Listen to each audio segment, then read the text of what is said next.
Raider Nation, welcome back to another episode of Raider Gilbert 90 TV. Guys, the Raiders have been making some roster moves. Recently, they released Charles Snowden, number 49 defensive end. I'm not surprised about this move, especially since we drafted K. Ron Crawford out of Auburn in the third round, 67th pick. I'm not surprised by this at all. Obviously, they want to go younger because we are rebuilding, or should I say reloading, for years to come. So, in that move, it does make sense. But overall, I want to thank Charles Snowden for helping us out when he was there. He was a good defensive end. Obviously, things didn't work out. But if somebody gets hurt or he's still available, then we can possibly bring him back. But we'll have to wait and see how the Raiders look this year and what happens, and hopefully Ron Crawford plays out how we want him to play out. All right, Nation. So a lot of us have been talking, and I've been seeing comments and from other fans as well, like, oh man, you guys didn't do nothing to help your offensive line. What are you guys gonna do to protect Fernando Mendoza?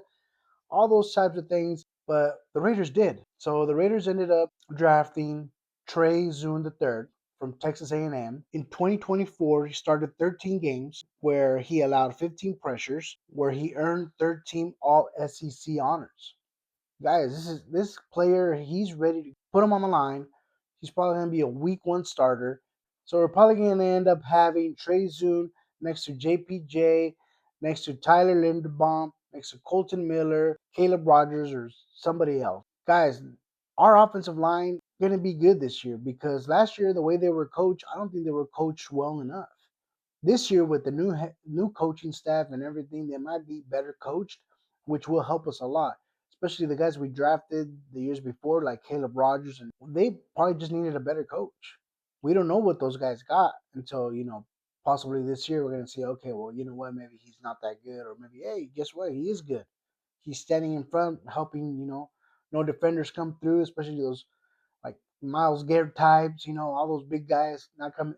That's what we need, right? And especially protect Fernando Mendoza and open holes for Ashton Genty or whoever is the running back. Our offensive line is fixed, better than last year, possibly better coach.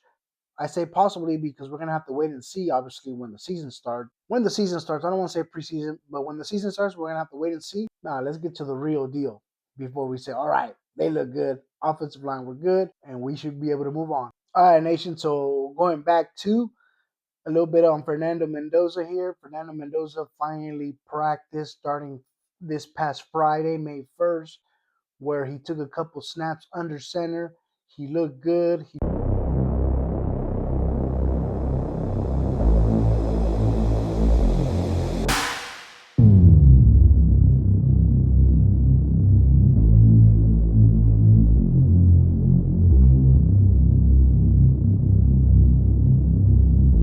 He also had a press conference yesterday where I took a couple of key topics, and one of them was when he was asked if he was going to be able to go to the White House with Indiana players, and he said probably not because the day they're supposed to show up at the White House is the same day OTAs start for the Raiders.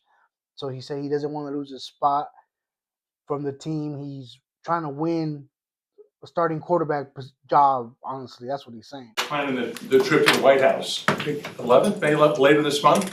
Are you able to make that trip? Are you planning on going there? I believe May 11th is the first day of OTAs.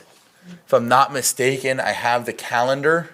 However, I mean, I don't have the calendar. Sorry. Well, maybe I do. I'm sorry. I gotta check Teamworks. If it is on the first day of OTAs, like I said, I'm on the bottom of the totem pole here. I gotta prove myself. I can't miss practice. That to me that speaks volume, leadership, and responsible young man that he's like, hey man, no, I can't. I wish I could go, but I can't go. I got a team. I gotta be there for my team, for the players. Like that shows a lot of leadership right there, man. That's good to hear, good to see. Honestly, if the Raiders give him permission, and that's on the Raiders. No, you know what I mean, no hard feelings, whatever. But if the Raiders decide to let him go to go with his team to the White House, and that's on them. But he said it himself that he doesn't know, he doesn't want to go, that he'll find out later on with time. But Raider Nation, that is all I got for you guys for today. Hopefully you guys enjoyed this video. If you guys did, make sure you guys hit that subscribe button, that little bell, so you guys get notified every time I post a new video. Raider Gilbert 90 is out.